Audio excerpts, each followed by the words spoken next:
Hi everybody, I'm here with a certain someone. Hello. It's Joey, and he's actually here in person this time. Hi.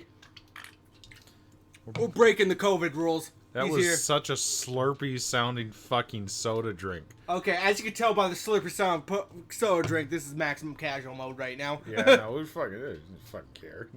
Right. I'm ditching in a couple days. Ditching. So, this is a late yearly anniversary that we're doing. Supposedly it was February, I think 8th was supposed to be the anniversary, but I forgot. Yeah, it's okay. I mean, it's not too far off, right? It's Yeah, only almost a whole month. Yeah, it's only almost the end of the month. Yeah, You know. I mean, this is coming out next Wednesday. Almost 20 days late. Yeah, almost 20 days. Anyway, so I'm just going to play a little Risk of Rain. We played this on the channel, so I don't need to explain it. Twice we played this. It's a good game. Oh, yeah. I mean, I guess I haven't played it since it finished, but as you can tell by the fact that I've unlocked everyone, I've been playing a lot. The engineer's fucking stupid. Oh, yeah, they nerfed him. They had to. I know. So fucking broken. He was. We just drop a fucking turret here and everywhere just for everybody to eat. I accidentally started. I didn't mean to pick the engineer. No! Well. Oh, well. Engineer it is. You're the engineer. I was going to show one of the, later characters, because it's like, haha, look at these hard-to-unlock characters. I like how bouncy his fucking shoulder pads are. It's yeah. Do these do anything to protect me? No. They just kind of look like stupid eyeballs on my shoulders. They're grenade launchers. They're not. They're fucking Nerf guns. Look at that shit. Look at that. Yeah, got you, that's a hit. And then they fall down and they're like, Mom, come pick me up. So yeah, at the beginning, there are no enemies. We wait for them to spawn so I can... It's got a very nice color palette. Like, when you I just love stop and look at it. Plant. Dude, this game is just nice to look at. I mean, look at this. I would argue that, like, it's not that nice to look at aspect for me. It's got a really pleasing palette, but I don't know how to articulate this. How should I put this? This kind of looks like a poster you'd find on someone's wall. Yes. It's very nice in picturesque form, but it's not great in scenery form, I feel. Because it's just shapes on top of shapes in very rough formats. Alright, I'm actually gonna... Go pick a new character now? Yeah. Yeah. Because last time I played this, I did the engineer, so it's like, I gotta show a different character. You should show a different character. I know. Yeah. Maybe somebody more action-packed. What the fuck, Jesse? Bad host much? Speaking of hosting, how has it been hosting all these people on a channel? Like, you have a little bit of a community of guests going now.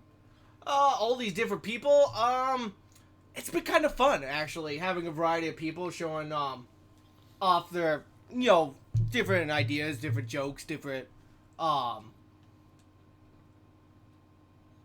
what am I trying to think? Well, just different things to say in general.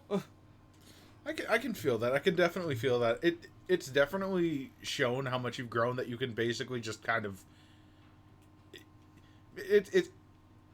You're able to formulate and flex your comedy, even. Yeah, I've noticed... the reason why I haven't been doing any single episodes with just myself lately is I've noticed that I can't talk and think very well.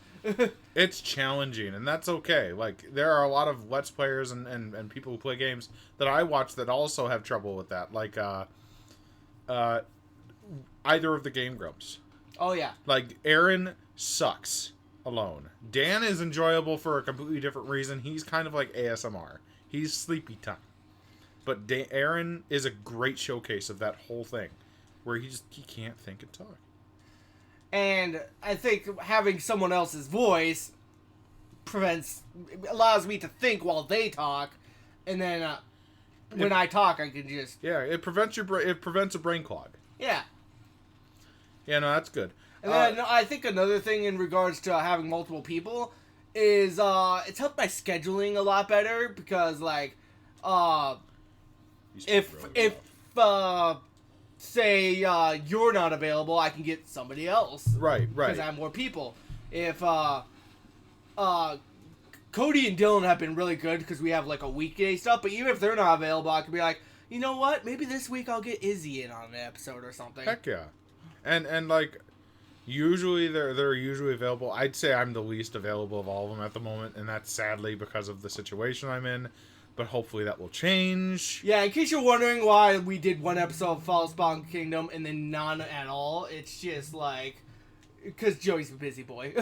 Yeah, no, there's a lot of changes going on, and I had to prioritize that over time, and we can always go back to it.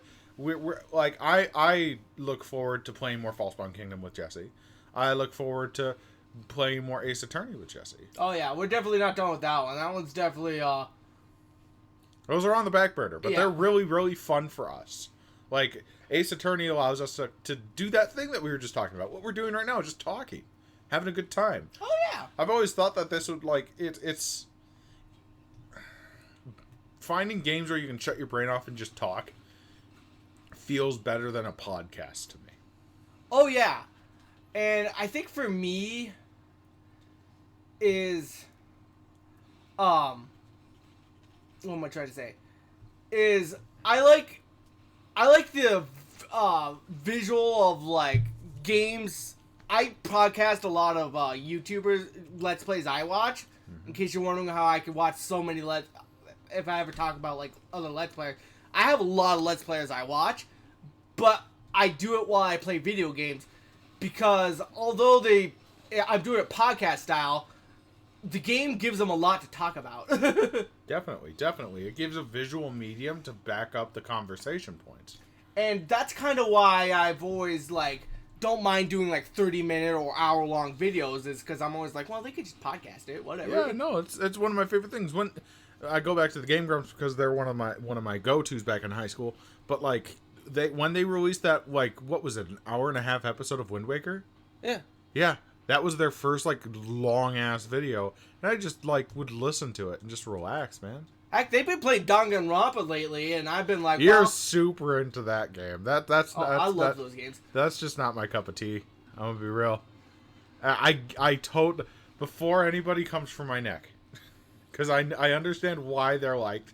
I respect why they're liked. I respect the art style and the music choices. I respect the character designs. But no. No. I don't want it. Because Persona 5 exists. Well, why can't you have both? Because I don't want to picture the Persona 5 protagonist getting murdered, which is what my brain will do. Okay. You might as well just not play any anime games with high schoolers at that point. That doesn't make sense, no. My main point there was the art styles are similar enough, because they are relatively similar. They do a lot of Comic Sans with comic booky stylings and a lot of bold colors with bold design choices. And That's true. So, like, yeah. No, it's just that one. Just that one specifically? Yeah, no, I've had no problem with literally any other gothic-ass looking game. Just Danganronpa. Because of, like... And once again, it's not a bad game.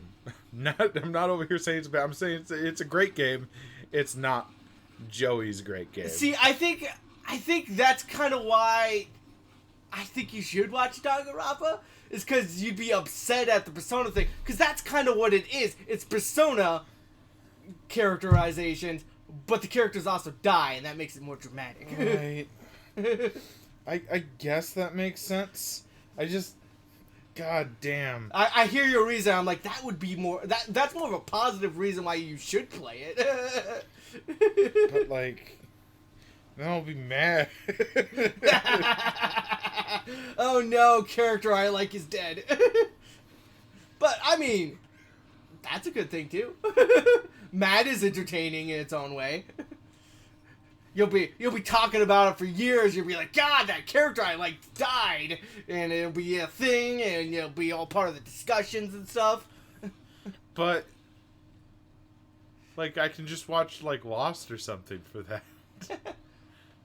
No, Danganronpa is something that, like, if it's gonna be in any format that I would look into it on, it'd be a manga. And they do have a manga.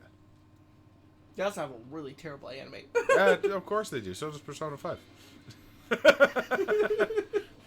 Another similarity. There we go. Yeah. Just add the similarities.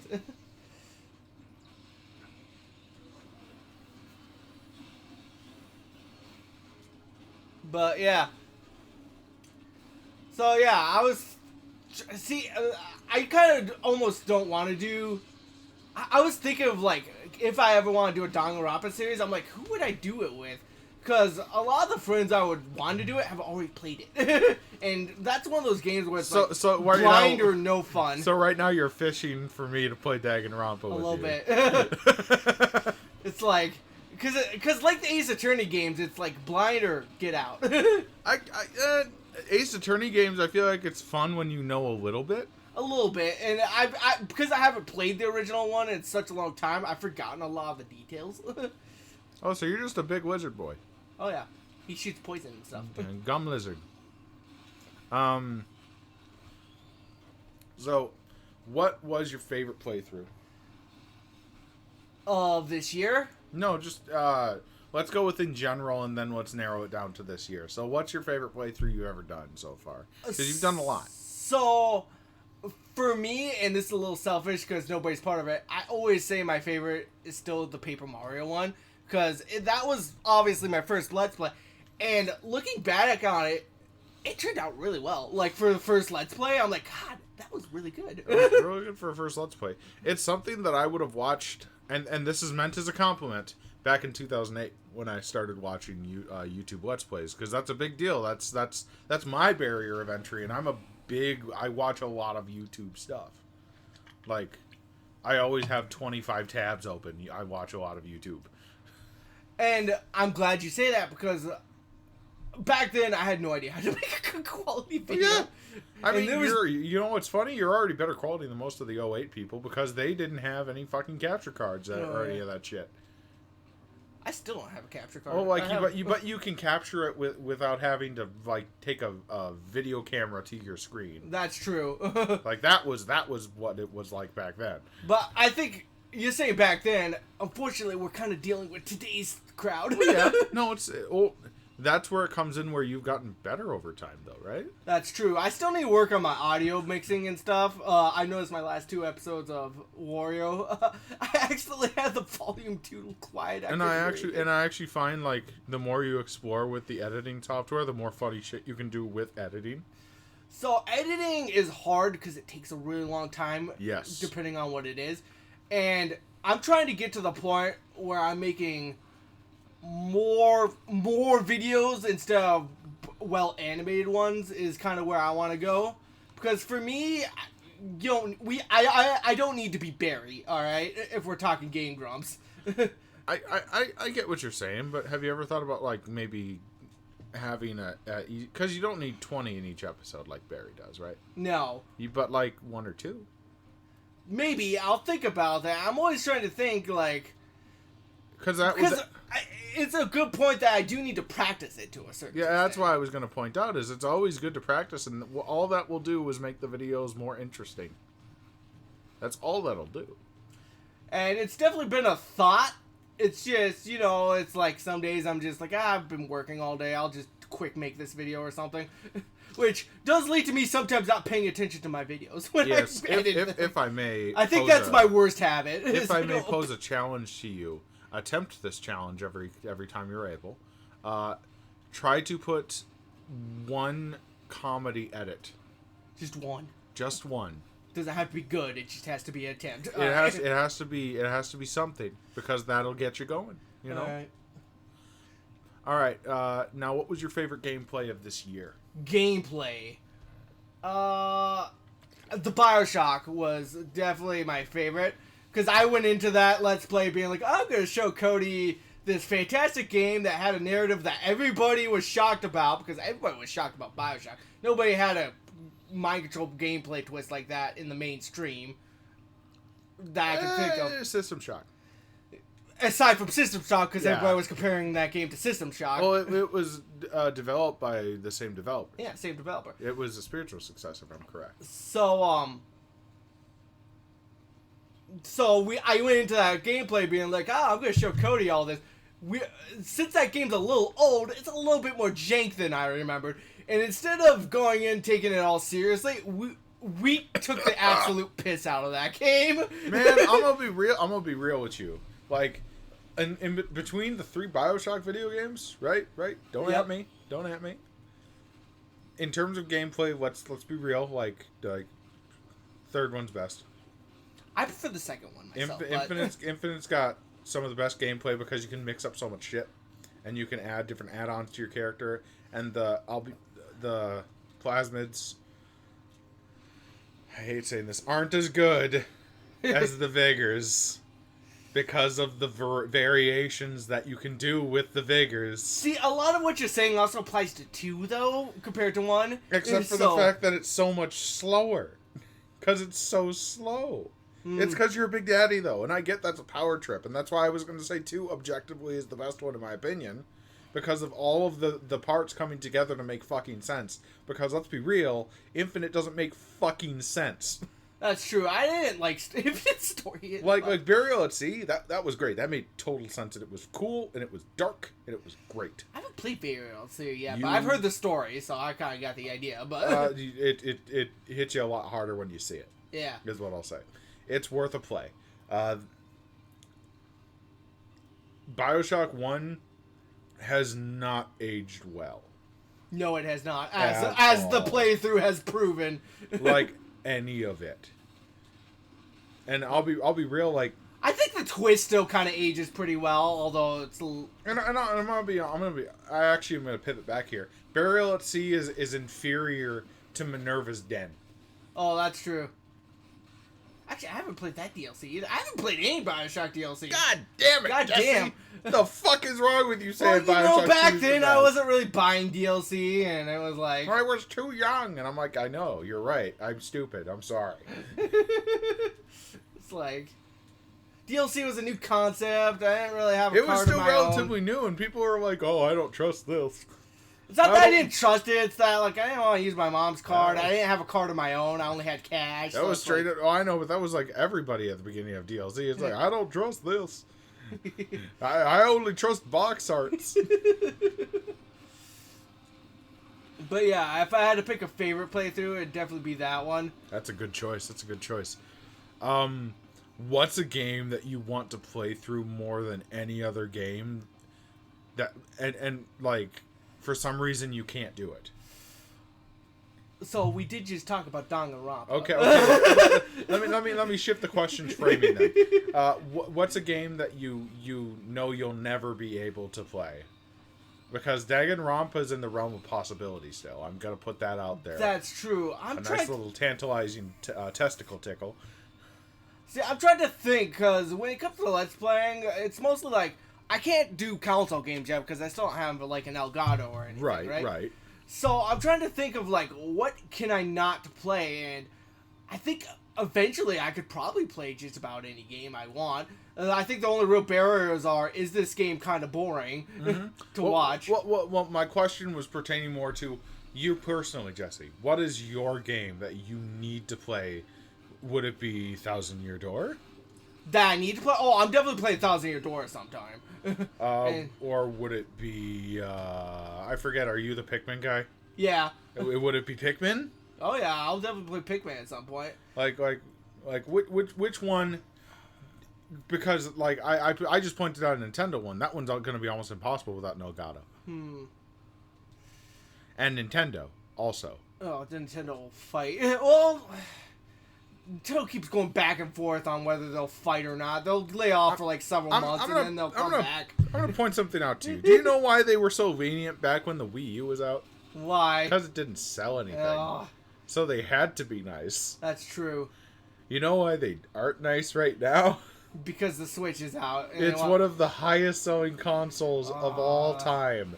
It's still eclipsed by the PS2, which, by the way, that's good because the PS2 is one of the greatest consoles ever to be created. So, I guess thinking about it, I can't emulate PlayStation games. So, I think it'd have to be a PlayStation game that I'd be most worried about never being able to play at some point. Right. Since emulating PlayStation games is a confusing process that I don't understand, it probably never will. I mean, they all got to hook up. Like, there are certain ones that work for a PlayStation. That's true. But I know, like, really old PlayStation games can be kind of jank with that, too. Yes, usually you need to have a different Elgato hookup from what I hear. That, or you need a different system entirely, just a different hookup. Yeah. Than an Elgato. But it's doable. It's doable. And like, specifically, it's doable if you play them on a PS3.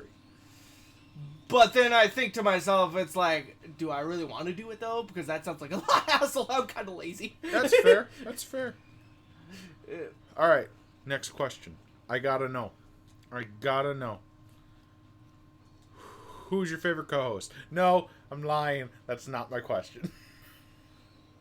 I mean... Cody's been pretty good Not lately. me. I'm gonna tell you a secret. Cody's been doing a pretty good job. I guess if we just talk about the co-hosts in general, I've been enjoying all of them. Ryan, he only showed up for a little bit in Bioshock, but he had a lot of like creativity to it. Cody, he's been having great reactions. He's been very informative, helping me talk about Mario Baseball because he knows a lot about that game. Dylan's been great making jokes. Dylan. And you have been ditching me and not helping me record. So that's right. So I have to. You've been busy with your real life and girlfriend. I have to move places. She's gonna say your name really loud when she sees you. You're just Jesse. Jesse. But no. Next question I had was, if you had to pick a game that you could have not done, like, are there any that you have that you didn't enjoy? So it's kind of a tie between the two, and this might be why Tony has not been joining us lately. Is because well, both Donkey Kong and Terra Enigma, because I think I was enjoying Donkey Kong, but you guys weren't. But with Terra Enigma, you guys were enjoying Terra Enigma, but I wasn't. I think just if those series were shorter, I'd be more like what I think is great about those though is that they showcase the difference in our preferences really well. Definitely. Like, cause me and Tony are very old school. We like all RPGs equally. They're all our children. Like, I've had arguments with you over Final Fantasy VII Remake, which, by the way, you lied. I went back and played through it again, and the Sephiroth thing wasn't a fucking spoiler. They just used it to build up for a longer game series, which was genius because it would fucking lag after a while. You're like, okay, when's it gonna fucking show up? Is it gonna be the third game at the end of the third game? Is it gonna show up? No, I hate the fact that...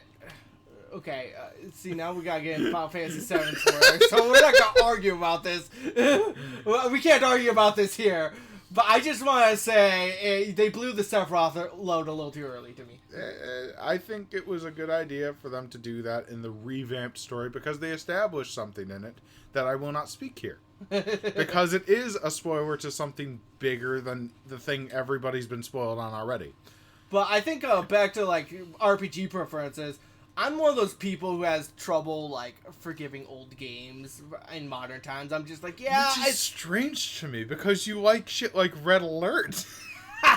Okay, Red Alert's still pretty fun. Like, Red Alert plays janky as balls compared to when it first came out, but it's still good. I'm not knocking it for not being good. I'm just saying, it's got the same faults as any other old game would have. So, for me, the jankiness didn't interfere with the stuff I like about Command and Conquer.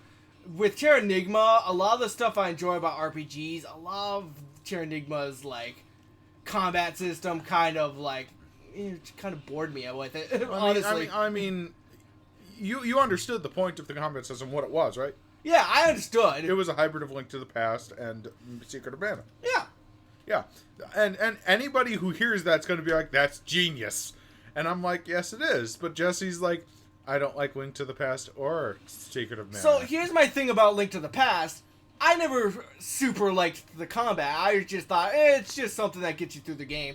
I didn't hate it, but I was like, you don't have to fight that much. You can run past most enemies, and it's like, but with Terranigma, you have to sit there and fight through so many enemies, and it's just kind of like, after a while, especially when you get stuck like I kept doing, it's like after a while, it's just like, oh my god, end me. I mean, I think you're being a little over dramatic, is what I'll say. I think for me, well, again, this is all opinion. It's over dramatic to you. To me, it's like, God, I hate this. I'm noting my own. Is all I'll say. I'm noting my own opinion on this. Is that it feels a little bit over dramatic. It's kind of like when I was mentioning before. I'm like, I know Command and Conquer's janky as fuck compared to the newer shit that's out today, like fucking Frostpunk or whatever the fuck you can get. Nidhogg. That's not the right game. Niflheim or whatever. No idea what any of these actually do. They all give you penis enlargements. Probably.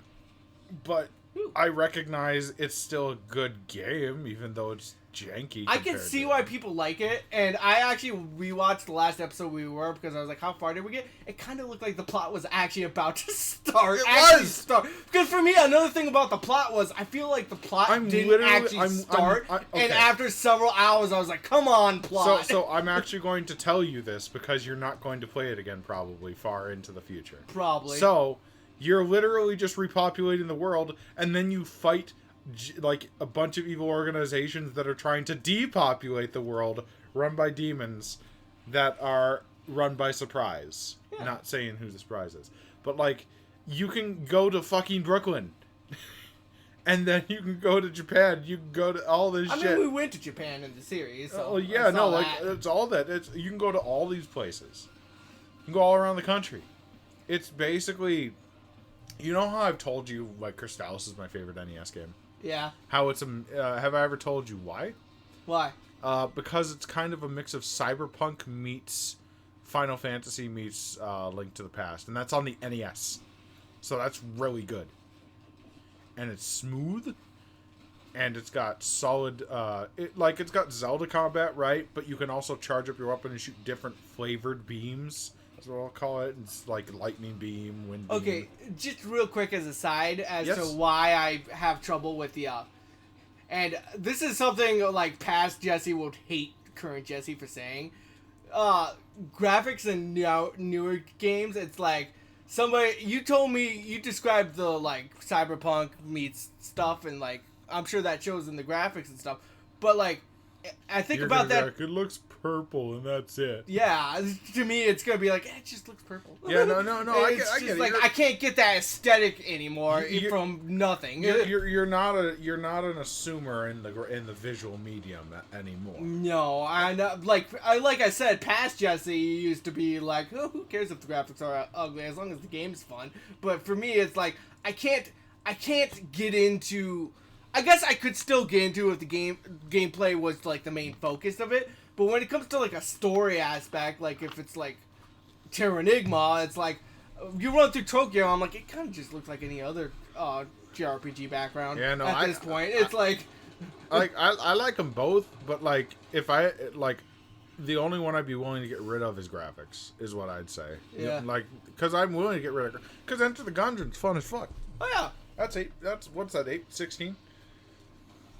Well, even, see, and that's the thing, like, Shovel Knight, even though it's like, that's 16-bit. Even though it's like 16-bit, you still get everything you need from the graphics. But, like, with a lot of, because they break the rules and they do everything they need, whereas here's a lot of actually older games get limited. Here's the question, though. A lot of those older games give you about as much as those really popular ones, even like the ones that are 8-bit or something like that. Like, well, I know like Shovel Knight. For SNES games, you mostly get that. For a lot of NES games, you just can't. It's just gone. No, I'd argue that is not true. It's only true for the Atari, and that's because the Atari is almost completely based on imagination. But the NES gives you a good baseline for everything, usually. Specifically, I want to point out my favorite game that nobody gives a fuck about, baseball. Other than, like, Crystallis, that was the one I played when I was young. And it's just baseball. Looks like a baseball field. Have a bat. There's a ball. Little chibi dudes run across the field when you hit it. It's great. I'm sure it's really fun, actually. It's really simple, really fun. It had an arcade cabinet. Weird shit. That Nintendo one-to-one ported a game. Or maybe it got reverse ported. Where it's like, hey, Nintendo, we want an arcade cabinet of baseball. And nobody ever asked them for anything ever again. Because why the fuck, Nintendo, would you get it on Sega's game? Sega are the arcade people. They will cut you. Another question. And I want to do a couple meandery questions. Favorite Pokemon? Favorite Pokemon? It changes like every time someone asks that question. Well, I'm asking that question. Tell me what Okay, it you know what? to. I took a quiz as to what my favorite Pokemon was, like where you like it shows you Narrowed a bunch it of down. pictures and We it narrowed like it down. slowly narrows down. I ended up with Goodra, the slimy guy from Gen 6, so I love him. Become Dragon. Yeah, the Snot Dragon. I love him. He's shaped like a friend. I flip between two Pokemon usually because I have two favorites. Right now, mine's Maractus. But I'm always between Maractus and Torkoal. I always say if I had a spirit Pokemon, I'd be Slacking, though. That was another one of my favorites. Once again, I'm going to say Torkoal. Once again with Torkoal. Yeah. I was fucking... I'm a hothead, but I'm slow as fuck. Oh, yeah. I don't know, Torkoal doesn't seem like a hothead. He just seems so happy most of the time. He looks actually pretty passive. He just looks like, I'm happy to be here. Yeah. I'm just happy I was invited. Oh, no. I just remember in the anime, Ash had He his Torkoal. fucking and he was ball the fucking little bitch. The fuck you gonna do? Well, he's less useful than fucking Charizard. And Charizard. But he was so happy to be there, unlike Charizard, so we still love him. Okay, first off, I'm gonna argue that one. Torkoal stole the bit of Totodile. Okay? He stole his fucking bit where it's happy to be there. I'm just happy to be here. No, you're not. Totodile is happy to be here. Look at him dance. Okay, there is a difference. Totodile was a bit of a shithead, so... Yeah, but he was the best type of shithead. He'd dance about it. That's your spirit animal, if we're gonna talk here. Maybe not in, like, physical features, but maybe in personality a little bit. Hardcore. Fucking troll dance on people's graves. Alright. Next question. I'm curious about what game you want a game developer to make so that you can play it. So, I usually think of my own games, because I'm the type of person who likes to do that, like, flexes creativity. Right, but I'm gonna cut that out because that's obvious. So, I feel like games have come close to this concept, but they've never hit the nail the way I want it. I've always wanted a game that mixes strategy and action perfectly. And I've played games that do it. We did Battalion Wars a while back. That was one of the games that initially got me thinking about that type of concept.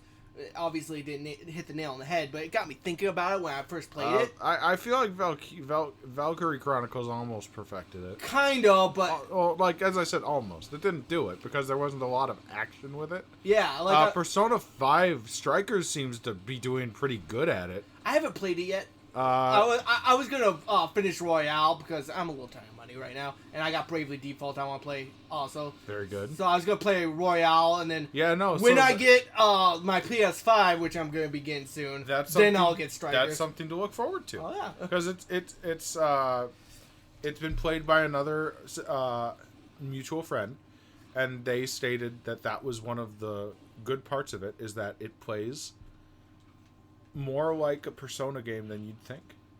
That's good.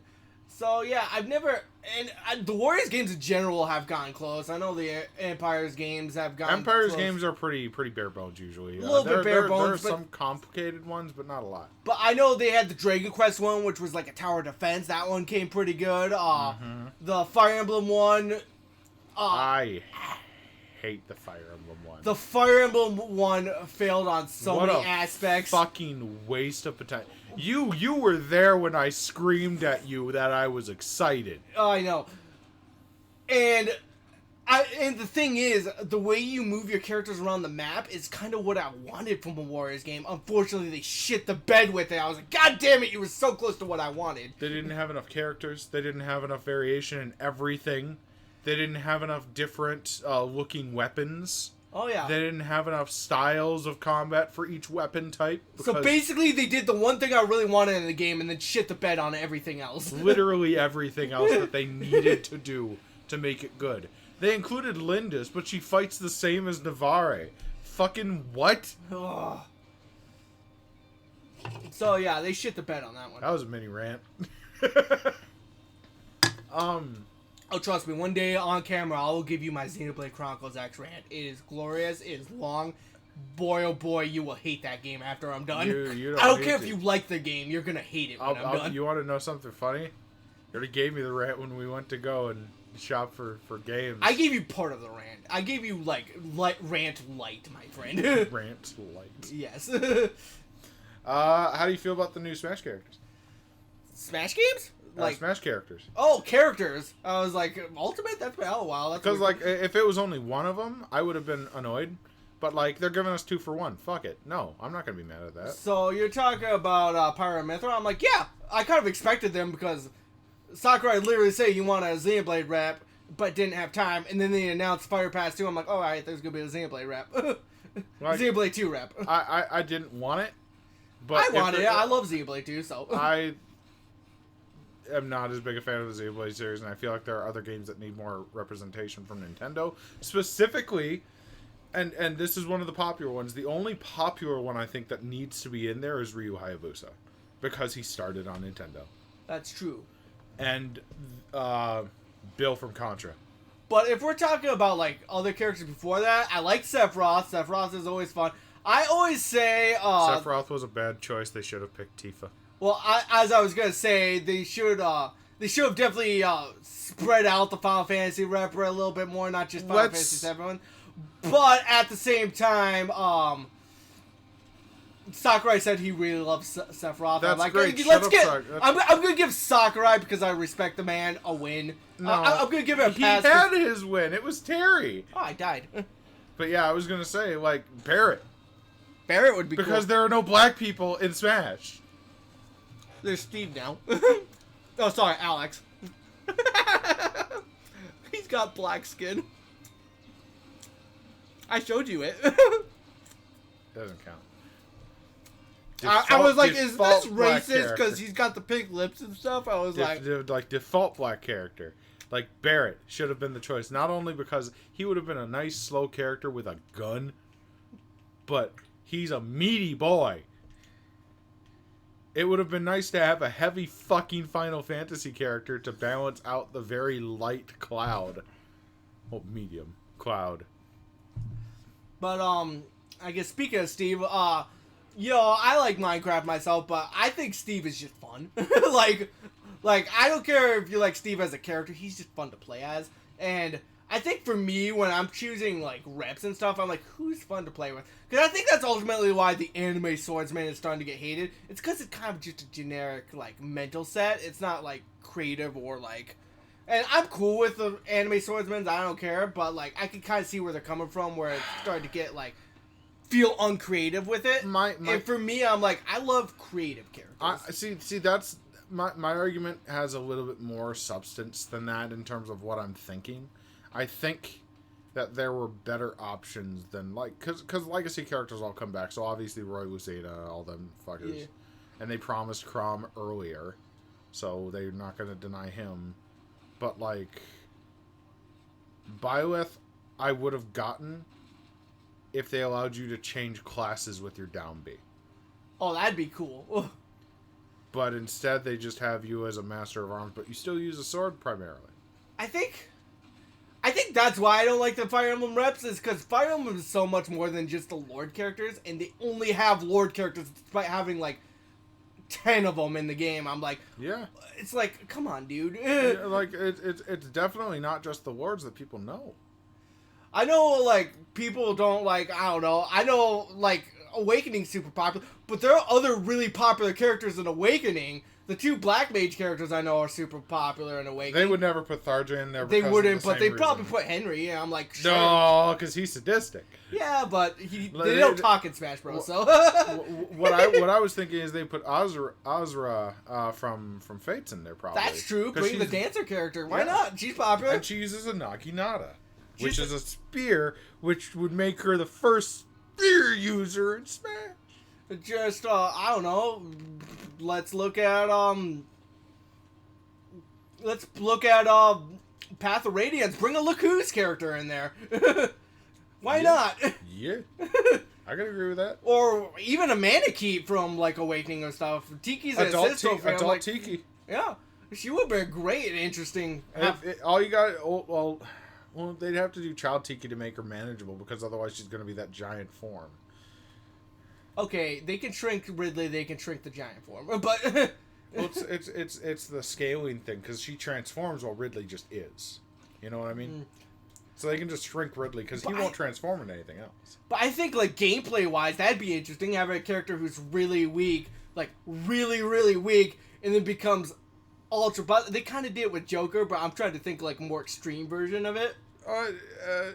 Yeah, because Joker's never really weak. Yeah. Joker's usually, like, he's always got answers in either form. He still goes from, like, low tier to top tier, but... He's not low tier at all. Yeah, without Arsene? Without Arsene? No, he's still really good. I suppose. Especially with the fact that he can just dodge while shooting his gun randomly whenever the fuck he wants, this shitbird. And he doesn't lose his dodge frame from doing it. But, yeah, so something like that where it's like... She's really terrible, and then she becomes unterrible. I petitioned for this from the beginning, but obviously I've said Ryu Hayabusa, Bill from Contra. I want, but my top three that I've always wanted in Smash, I have a top three. Everyone does. Donbari Goemon from Goemon's Great Adventure. He'd be interesting. Yeah, smack some pipe on those motherfuckers. Shantae. She'd be an interesting character with the way she transforms, like, mid... It'd either be that or she'd use pirate tools. Probably both, actually. It'd be awesome. And Lyn from Fire Emblem. If I'm gonna have a katana wielder in my game, they're gonna use EI. God fucking damn it. You do this. You Virgil those sumbitches. If they're gonna put a bunch of Fire Emblem characters in my game, and they're gonna choose Sephiroth over Virgil, like dildos, because hey, what does Sephiroth do? Well, he kind of just swings the sword around equatably to Ike mixed with Cloud, and he does some magic. So it's basically if Ike mixed with Cloud mixed with Robin. That's your character. It's boring as balls. Oh. No, I was hoping for Virgil for that one, I'm going to be real. Not only because Virgil could totally kick his ass. Okay, I'm not saying... we still do have two other characters coming too, so... I know. I wouldn't rule out Virgil or Dante. I'm going to rule out Devil May Cry at this point. I doubt they'll ever put it in there. Like, I'm going to be real. Capcom isn't stingy with their characters, but they are... It is a... So... They have to get confirmation from the team and the devs for that specific game. Okay, but who doesn't want to be in Smash Bros?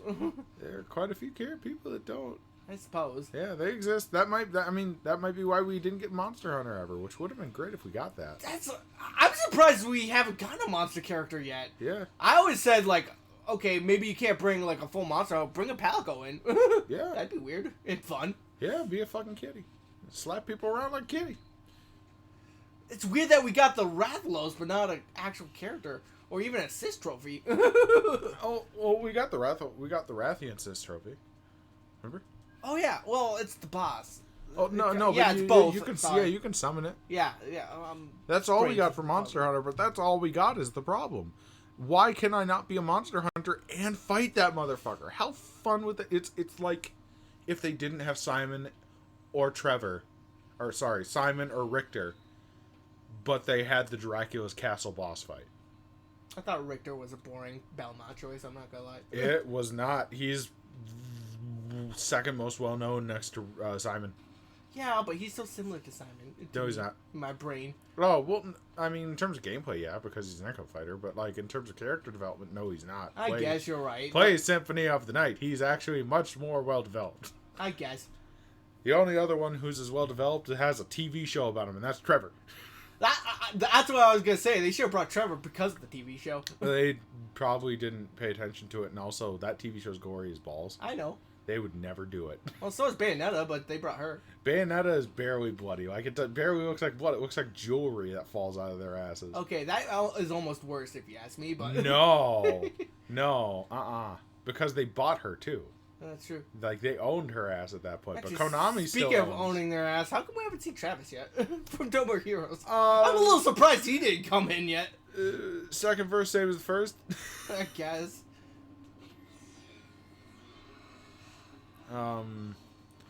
Next question. I'm curious.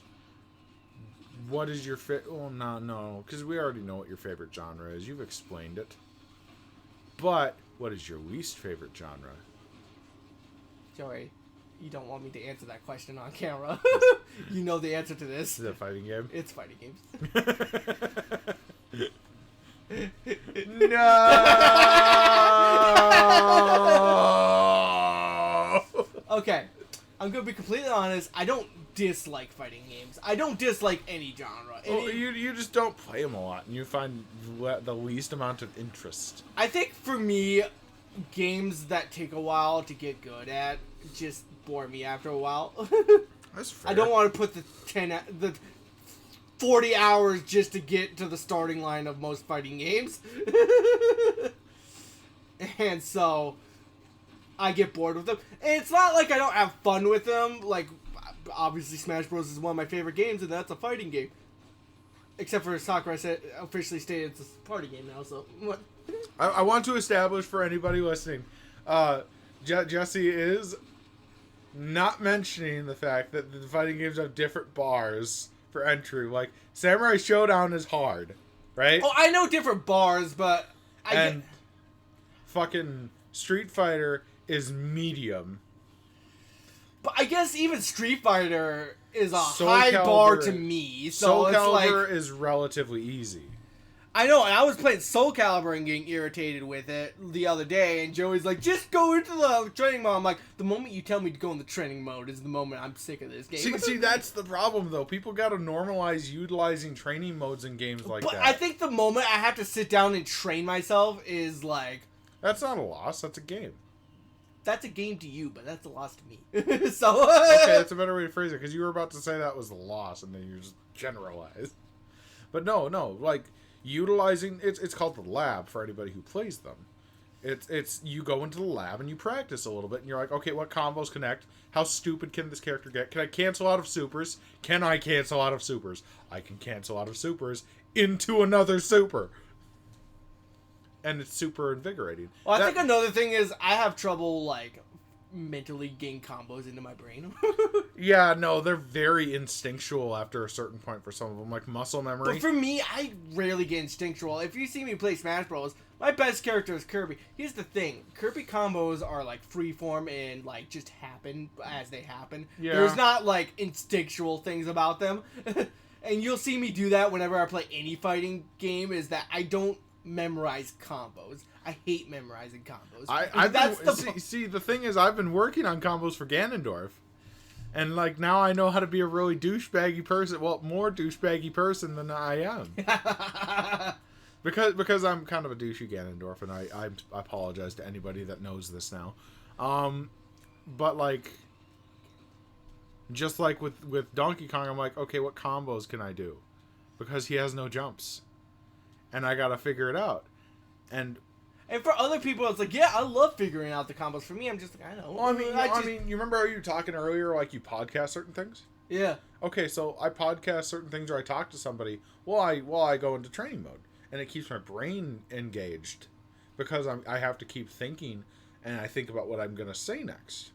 So that's my trick with it is I feel the need to be like, See, when I podcast, it's the opposite. I keep my brain engaged with the game, and the podcast is the background noise to me. So I think that's where the difficulty in me doing that might be. possibly, yeah. I mean, I also just swing around as Spider-Man too. Because that's actually really invigorating. It keeps my brain going. I'm like, okay, how fast can I run? How far can I go? How quick? Oh, that was fun. Oh, man. Oh, it's the best one. When I first got that game, I got like every collectible on the map, Yeah, like same. immediately, because Same. it was like, wow, this is It's fun. fun to go around places. And I usually don't try to get every collectible on a map. I'm just like, whatever. But Same. like this game, I was like, this is fun to The run around. only game I had more fun traveling around in was Dragon Ball Z Kakarot. And I know it's contemptuous in certain areas where it's like, well, the combos and stuff aren't really there. You would love that. Because big ball beams Oh yeah. and explosions. See, I hear that game is great if you're just playing for the fan service. It's so fun to just fly around because everything's there. Oh yeah. It's multiple open world maps. And it's bright, it's colorful. The flying mechanic feels great. Like, ridiculously good. It feels the most responsive out of any 3D Dragon Ball Z game I've ever played. And I'm including Tenkaichi, I'm including Burst Limit, I'm including Budokai and Infinite World, I'm including all that shit. See, when I play Xenoverse 2, I just love just flying around the hub world. My issue with Xenoverse 2 now is I played Kakarot. I can't go back to such a janky game. Because, like, I play it and I'm like, oh, that's Xenoverse. Because anybody who plays online on Xenoverse is like, they know, oh, the Xenoverse gods have spoken. I am to lose this match. Because, like, you're locked into moves after a certain point. I think my problem is, despite all of the attempts, the perfect Dragon Ball Z game still hasn't happened. It's so close, though, with Fighter Z. With Fighter Z, we're like, so if close. you take Fighter Z and you squish it together with Kakarot, there it is. It's so tantalizingly close. Ugh. Because that literally would be perfect. What the hell did I just do? I don't know. You sat on somebody's face. I And found an altar, but I don't know what altar. What? It's somewhere. It's I probably just jumped in a place.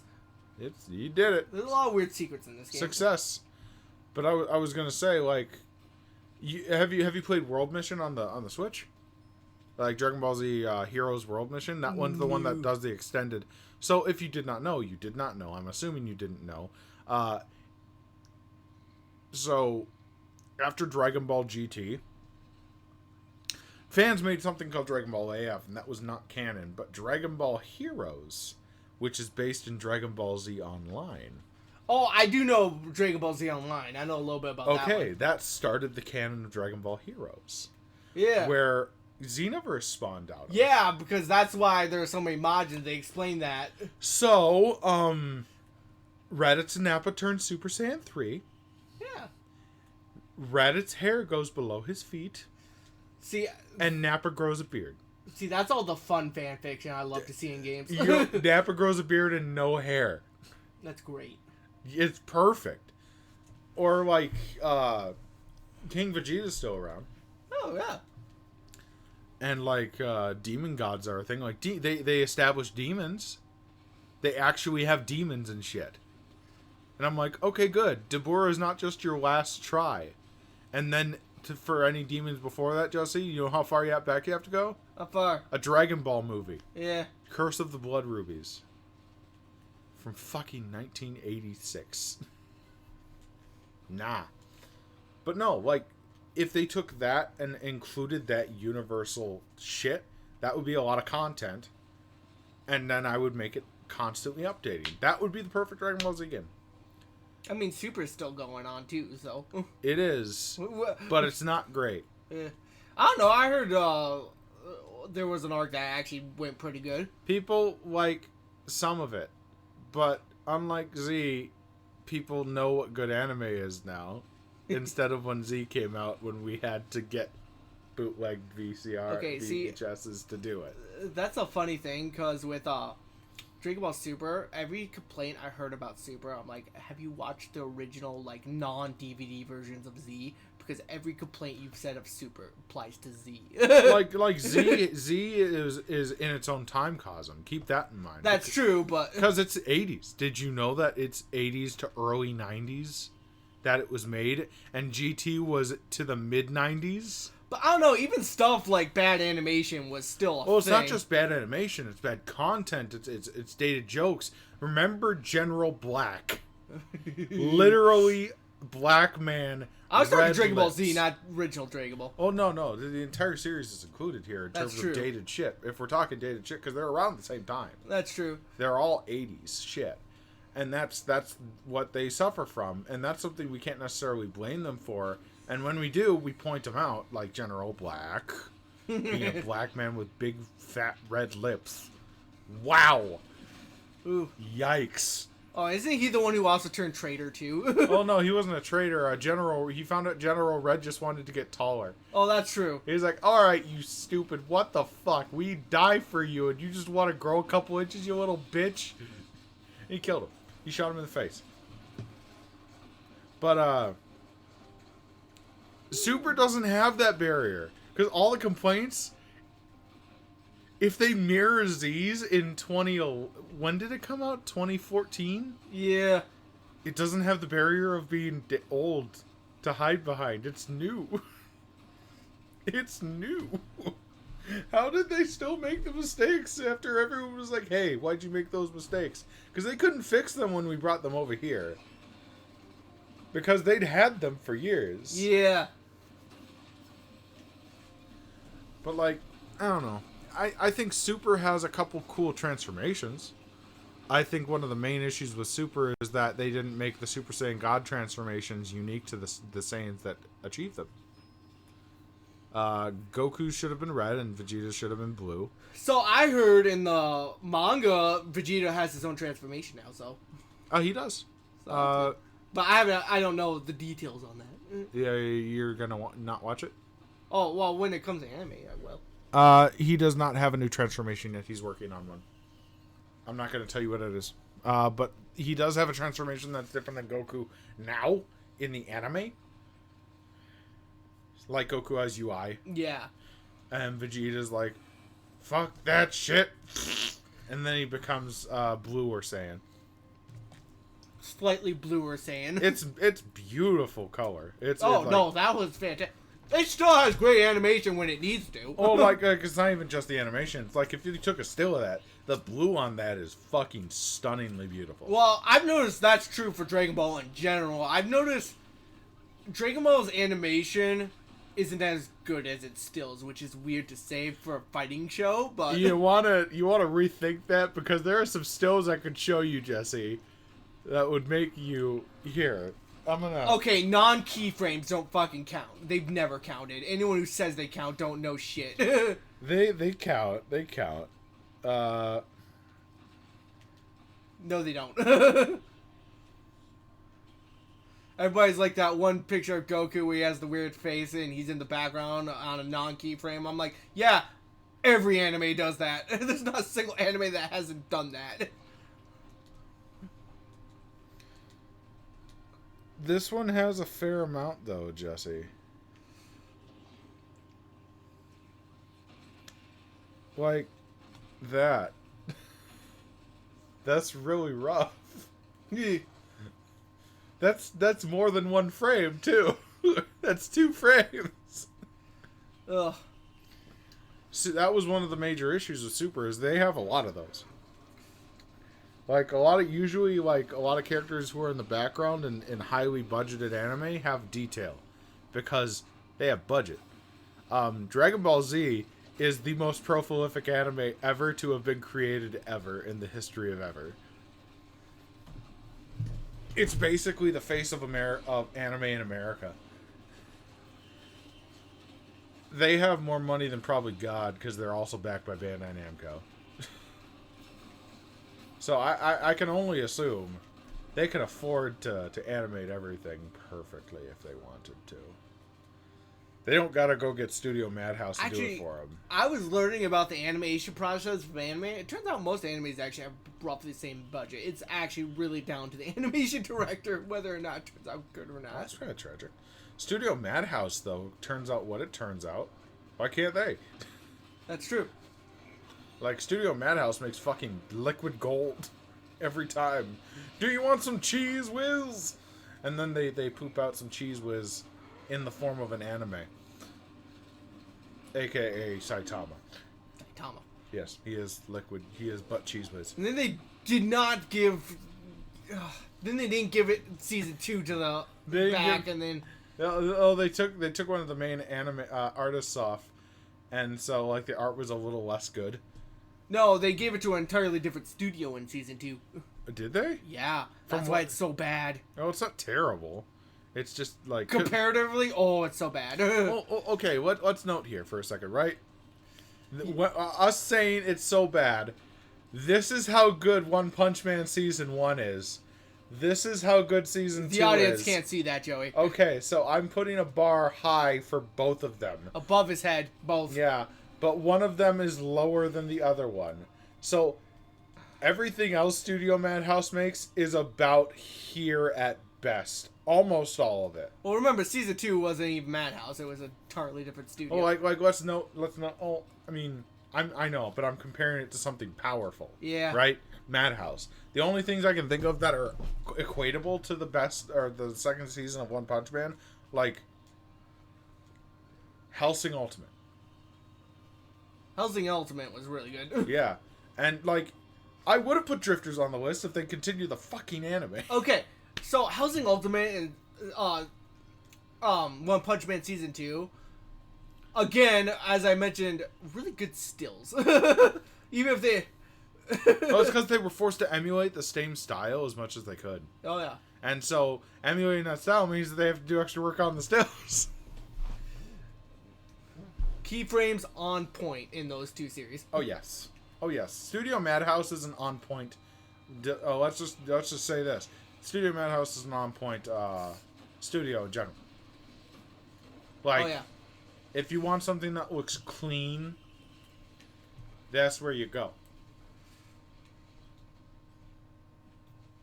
So I gotta know, what is a game that people say you should try that you actually want to try, but you also don't want to try? So we got a friend who's always talking about his recent waifu games. Yeah, we mentioned him earlier. I'm not gonna say his name because he'll probably be on eventually. I'll probably get him eventually if I can ever talk to him. But I always want to play his waifu games. It's like, because for me, he likes stuff like Disgaea and stuff, right? Yeah. And Disgaea games are fantastic. I love Disgaea games. Just play them. And I do. I do play Disgaea games. Play Hyperdimension Neptunia if but you want he's to. got Hyper. Play Senran Kagura if you want to. But for me, it's like, okay, for Senran Kagura, it's like, I don't do it because I don't think I'll actually enjoy him. But like, he's been right on that I'd enjoy him before. So for me, it's like, I want to, but I don't want to. Are you also nervous that you'll feel dirty? I gotta pull the elephant out of the hat here. Are you nervous you'll feel dirty? Well, I guess, first of all, it's not like anyone's gonna be watching me do that. But, oh my fucking god. Do you want them to watch you do that? No. But, I think the ultimate idea is there more to those games than just that, is the thing. Because if there is... that's the primary thing, but yes, there is. Because it's like, Senran Kagura, I'm like, I hear great things about the game. But the things I hear is about the freaking characters and the waifu-ness. I don't hear too much about the gameplay, but what I've seen, it's like, this looks like a pretty good action game. Yeah, no, I make a day out of fishing for games that, like, I don't know the names of that are anime waifu as fuck. Just to be like, okay, is this any good? So it's like, those games, there's so many of them that I hear about, and I'll probably play them eventually, but I'm just like, they're low on my list. They're a It's just they're a fucking dime a dozen. I get you. It's like they're low on the list, and there are so many of them. Chemco started making them. ugh. Fucking, oh, we have fucking RPG Maker now. We can now sell games. It's like. And again, a lot of them are actually pretty good. It's just like... Is there any game that you hate that you love? I hate that I love. That's a hard question. I had to think about that. Because I'm trying to list all the games I've played, and there's probably a million that I've forgotten that I'm like, oh, I hate that, I love that. Trying to think. Jesse thinking hard. Oh! Honey Pop, of course. That one just, I think everybody can agree with me on that one who's played it. I like it. They love the game. The Honey Pot 2 just came out. Yeah. I'm enjoying that one too. A lot of people are saying it's super racist. I'm saying they haven't played the first game if they're saying, because it's always been kind of racist. What? I actually didn't pick up on any of that. I just saw the sex. Oh, true. So it's like, and obviously any porn game I've ever played, because yes, I played those. It's just a porn game. It's it's dumb to say it's not. It's a waifu porn. It's a waifu porn. It's such softcore porn. It's so soft with a W. Ugh. But yeah, no. Any goals you want to try to make for yourself or aim for in the next year? Obviously, more subscribers. Jeez, well, I mean, that's the obvious one. Yeah, no. Aside from the basic bitch answer. Tough to say. Like last year, it was like I want to get more Let's Plays actually done, and well, sure enough, I wasn't succeeding at that, and now all of a sudden I got Bioshock, and then I got Mario Baseball. I'm like, oh, suddenly I'm getting a bunch done. At the end of this year, so it's like, what would be my big objective? I think I want to get more. I want to get more multiplayer games going. I want to actually get other people playing with me, so I'm not just doing it by myself. Right. Because you don't want to just be like obviously I'm the star of the show, but I don't want this to be like Dragon Ball Z where the side characters don't do shit. I'm the lead singer, but we're still a band. Yeah. But yeah. Okay. Actually, I just don't want to be the only one ever playing games, because for me, I love showing off games, and I actually do have a next Let's Play after Warrior World planned with. Oh, I love Warrior World so much. Oh, I know. Such a good game. You definitely watch the Let's Play once the first episode actually comes up. Oh yeah. But the Let's Play we have planned after that, we're still kind of in the planning phases of that one, but it's gonna be a co-op one, online co-op over Steam. So it's gonna be like. How's yeah? Other people are going to be playing. What the fuck is this teleport? Oh my god! Oh my god. You're having trouble, man. No. The first episode I did of this, it was on this level, and I couldn't find the fucking teleporter. Oh no. Oh my god, we are back to this. And like, I played this game, I never have trouble finding teleporter on this level. Until just now. You do. It's one of those moments where you walk into a room and you have no idea why you went in there. I feel like I've seen it though. I just didn't pay attention. Well, I'm gonna ask you another question and engage your brain. So, I gotta know, what's one of your least favorite topics to talk about? Least favorite talks about. Okay, I hate, and this is a common thing. Like if I ever start streaming and stuff, I'm never actually gonna do this. I hate talking about drinking. And I'll never do like a drunk stream, or if my friends are doing a drunk stream, I'm never joining in. That's fair. Got personal issues with that, but it's like, for me, it's just like I just don't like talking about that kind of stuff. Yeah, no. As somebody, I can respect your abstaining. As somebody who does partake every now and then, and everybody else should too, I feel. I got personal issues blocking me from that, but it's like, yeah. Well, I mean, and that's understandable. That's why I'm saying, like, I respect that. You know? Now, make sure that's known. I respect that. Yeah. What is your favorite topic to talk about other than video games? Oh. I do like Twist talking my about arm. anime a lot. Twist my arm, why don't Yeah, you? twist your arm, why don't I? I love talking about philosophy. Ooh. That's an interesting fun. Also, since I usually don't get the opportunity, I'm always like mentally writing up stories in my brain. I love talking about stories I write. Ooh, you like headcanons. Well, not just headcanon. Sometimes they're completely original. Oh, fair. I mean, Arrange it. Yeah. Sometimes they're half original because, like, I like the Tales series. I have my own concept for the story for a Tales game I would like to make someday. Are you stoked for the next Tales game? Or Trail? Sorry, I wasn't thinking of Tales. I was thinking of Trails. The next Trails game is going to be a branch to the last segment of that story, and it's going to be done. They're going to finish the entirety of the Trails So I've only series. played the first one yet so far, so I have no comment. Well, I have nothing to add to that would spoil anything about what's happening, so. Just, hey, they're going to finish the entire series, and it's going to go with a bang, I'm betting you. But you should get more into that, because it only gets better. It does. Yeah. Oh, I'm sure. I finished the first game because I got all the way to the final dungeon and I stopped for some reason. I think I got distracted by something, and then I quit for like months, and then I went back like last month and finished it. That was a long-term squatting pretty light you were looking at, huh? Oh yeah. Yeah, it was there a while. Couldn't take your eyes off it. I get it. Fuck is this teleporter? I think it's funny that you're still on the stage.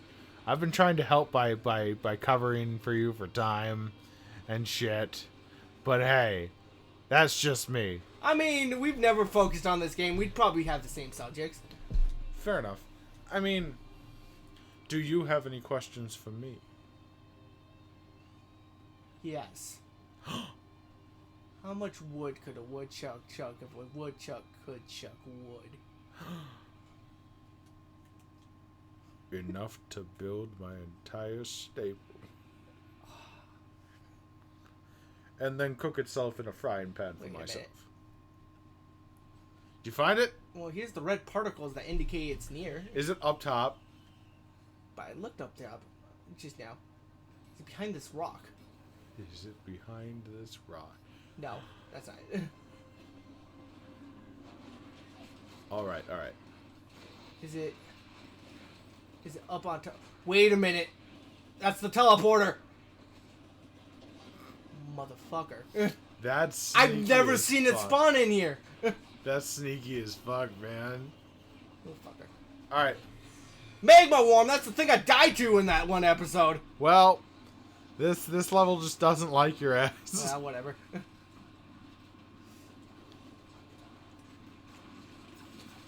Alright. If there was one... Let's start with one question and then lead it into another. So, if there was one famous person you could meet, who would it be? One famous person. I don't know. See, I'm not one of those people who, like, idolizes famous people ever. Okay, we'll minimize Like- that and we'll say, what YouTuber would you like to meet? There's a lot I'd like to meet. Mr. Beast, because he gives a lot of money. He gives people money. I respect the honesty in that answer. It's just like, why not? Yeah. It's one of those things because it's like, there's a lot of different people I'd like to meet for different answers, for different reasons. So it's like, which reason is like the one I want most? I just want to meet Maximilian Duke because he likes a lot of the older games that I like. Yeah, he likes a lot of games. It's like, most of the Runaway guys, I watch them a lot. I idolize them as YouTubers. Are they still around? Yeah. Fuck. They're doing Secret Mana right now. I just watched Nintendo Capri Sun, Yeah. like standalone, because he's really good. So, like, I've been watching them, so, like, they're probably the Let's Players I've watched the most over the years, in general. I need to put this out there. I hate the Runaway guys. You need to understand why. Okay, I'm listening. Have you been on Proton John's channel and watched his Superman 64 playthrough? Oh, and you never finished it? Yeah, and did you see how fantastically interwoven and powerful and introspective it was I know. on itself? I actually don't like that he almost completely quit Let's Playing and just became a streamer, which I know a lot of people did. But for Proton John, it just kind of feels like... Proton John never really made much content in the first place. Same with Azure Blade. They just kind of made, oh, let's play Mario Hack. And that was their whole shtick.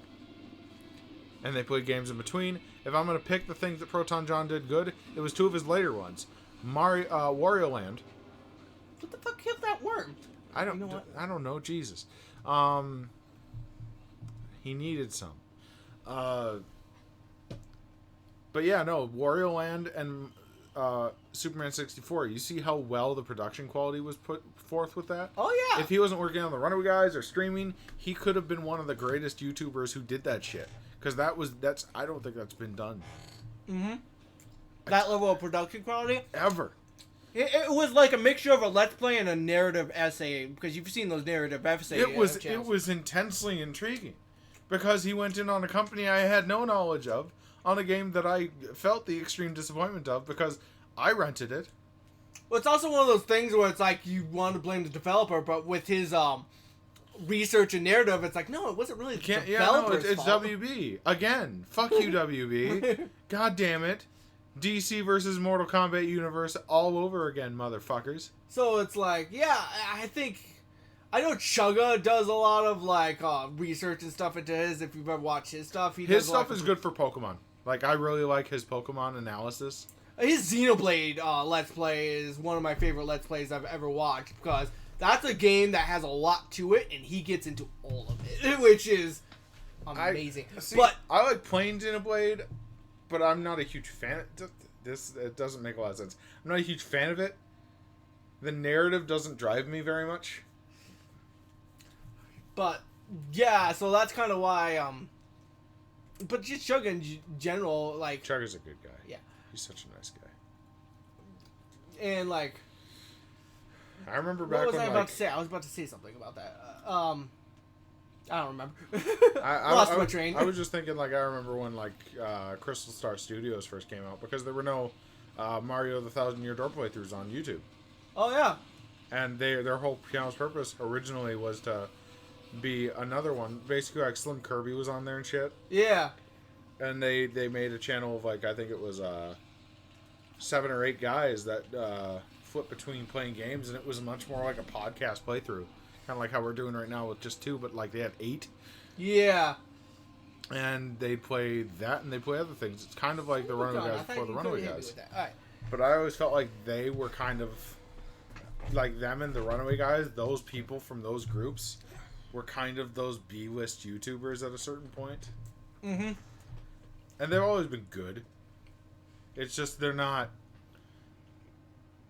the Game Grumps.